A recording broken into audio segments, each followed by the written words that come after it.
Mga kwentong kababalaghan sa panahon ng undas. Dito lamang sa Dear Max FM with DJ Gigi.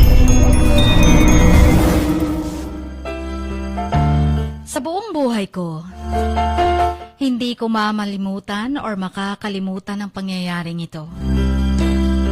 At nagpapasalamat ako at nalagpasan ko to. Dear Max FM, Year 2015 nang dinala ako ng ex-partner ko sa kanila. Malayo sa kabihasnan. Malayo sa ingay. Malayo sa populasyon. Malamig ang hangin, malinis, at walang ingay. Masasabi mong masarap tumira sa ganitong lugar. Pero hindi ko inaasahang mararanasan ko ang isang pangyayaring akala ko'y mawawala na ako sa mundo. Nakatira kami sa gilid ng sapa sa amin. Isang gabi, habang nag-aayos ako ng mga hinugasan kong kaldero, galing sa sapa, nakarinig ako ng iyak ng babae. Habang tumatagal, ay lumalakas ang iyak. Sa takot, ay napatakbo ako paakyat sa bahay namin. Nagtaka ang partner ko, ano daw ang nangyari sa akin, at namumutla ako. Pagkatapos kong sinabi sa kanya, ay siya nang lumabas at niligpit ang mga gamit sa labas. Hindi na niya rin ako pinalabas ng bahay. Hanggang sa nahiga na kami, DJ. Hanggang nag-alas 12 na lang, ay hindi ko pa rin makalimutan ang iyak ng babae. Iyak na humihingi ng tulong. Iyak na parang may gustong sabihin.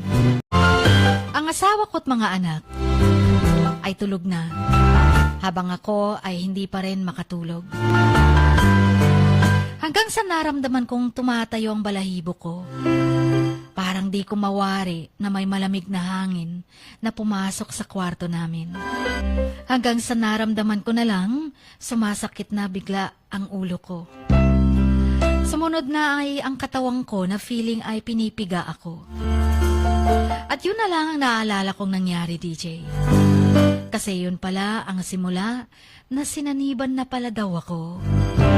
Bigla na lang daw akong nagpupumiglas at nagwawala. Nagtaka daw ang asawa ko at pinalabas niya ang mga bata. Pinapunta niya sa kabilang kwarto kung saan natutulog ang mga bayaw ko. Sobrang lakas ko na daw, DJ Chini. Halos hindi na daw ako makakaya ng asawa ko at natapon na siya kapag nagpupumiglas ako. Sumigaw siya at tumingi ng tulong sa mga kapitbahay namin. Buti at malapit lang sila. Halos lahat na ng mga lalaki sa baryo namin ay pinipigilan ako dahil sobrang lakas ko na daw. To the point na kahit 10 lalaki ay hindi na makaya ang lakas ko. Isang buong araw, wala ako sa sarili. Isang araw na hindi daw ako nagsasalita at nakagapos ang mga kamay sa gilid ng kama para hindi daw makawala. Hanggang sa dumating na naman ang alas 12 ng gabi. Sinaniban na naman daw ako. At ang mas nakakatakot pa daw ay iba na ang dating ng boses ko. Babaeng umiiyak at hindi ko na boses. Ibang babae na, Chin. Tapos tumatawa, sumisigaw. Tatawa na naman ulit sa gitna ng alas 12 ng gabi. Halos hindi na makatingin ang mga tao sa akin kasi nanilisik na daw ang aking mga mata. Tumatawa na nakakatakot at hindi or may sinasabing hindi maintindihan. Sasabayan pa ng ungol ng mga aso na parang may nakikitang kakaibang nilalang. Umabot ng umaga, DJ. Bumalik daw ang ulirat ko. Humihingi ng tubig at pagkain. Feeling ko na mga oras na yon, sobrang pagod ako. Para akong binugbog ng ilang kalalakihan sa sobrang pagod ng naramdaman ko. Nabuhayan ng loob ang mga tao at ang asawa ko. Kasi akala nila magiging okay na ako. At hindi na ako sasaniban pa ulit. Hanggang sa dumating na naman ang ikatlong gabi, hating gabi. Habang kayakap ako ng asawa ko, ay bigla lang daw akong tumawa at nakatingin sa kanya. Tumatawang nanlilisik ang mga mata. Alam niya na sinaniban na naman ako. Hindi sila nakatiis at naawa na sila sa akin dahil nakikita nilang pagod na ang katawan ko at malalim na ang mga mata ko. Tumawag na sila ng albularyo sa kabilang barangay. Sinundo pa nga ng barangay patrol car para mapadali at matulungan na ako. Sa daan pa lang daw ay sabi ng albularyo ay napakalakas daw ng kaluluwang pumasok sa katawang ko dahil may galit ito. Kahit siya daw ay natatakot rito. Hanggang sa nagtagpo ang landas naming dalawa. Ako na nakaupo sa upuan, nakagapos ang mga kamay. Tumatawang nakaharap sa kanya. Una ay dinadasalan niya ako. Habang ako naman ay nagpupumigla sa tumatawa at minsan ay naiiyak na daw. Kinausap niya ang pumasok sa katawan ko. At sinabi niyang isang buntis daw na babae ang pumasok sa akin. Buntis na sinaksak hanggang sa mamatay. At sa sapa daw ito nangyari. Humihingi ng pagdadasal sa kanya dahil nakalimutan na siya ng pamilya niya. At galit daw ito sa kanila.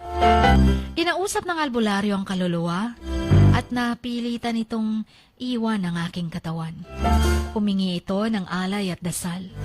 Totoo ang sinabi ng albularyo at pinatotohanan nito ng mga nakatira sa lugar nila. May isang lalaki kasing nawala sa maayos na pag-iisip. At kung sino man ang kanyang makita, ay papatayin niya. Hanggang sa ang babaeng buntis ang nakita niya. Pinatay sa sapa, sa gilid lang ng bahay namin. Simula nung dinasalan siya, DJ, ay hindi na niya ako ginambala pa.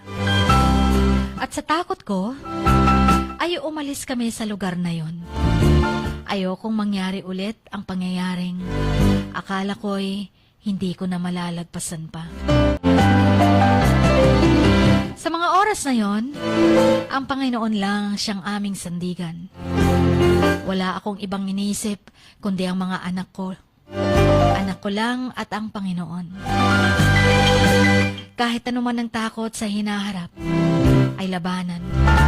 Huwag hayaang talunin ka nito. Huwag hayaang mabaon ka sa takot. At tatawanan ka lang ng kalaban. Palakasin ang paniniwala sa itaas. At kalimutan ang pangit na nangyari sa buhay. Maging matapang kasama ang iyong paniniwala. Ibaon sa limot ang masalimuot na bangungot sa buhay. Proud ako sa sarili ko kasi masasabi kong matapang ako at malakas ako dahil nalagpasan ko ang delubyo na dala ng kaluluwang hindi matahimik. Kaluluwang wala na dapat dito sa mundo. Sa lahat ng mga may namayapang kamag-anak o mahal sa buhay, wag naman sana natin silang tuluyang kalimutan. Alalahanin din natin sila nung sila'y nabubuhay pa at kahit wala na sila dito sa mundong ibabaw, ay bigyan naman natin sila ng pag-alala, lalo na sa araw na mapatay. Ramdam ko ang galit at hinanakit ng kaluluwang na mayapa at tuluyan ng kinalimutan. Hanggang dito na lamang ang inyong kamax, Blackheart.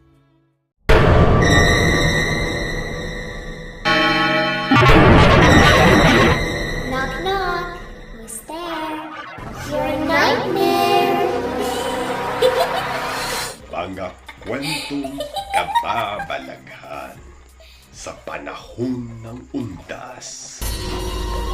Dito lamang sa Dear Max FM with DJ Gigi. I've been been watching you. I know what you've been doing. Max News FM. You will be afraid. To the max.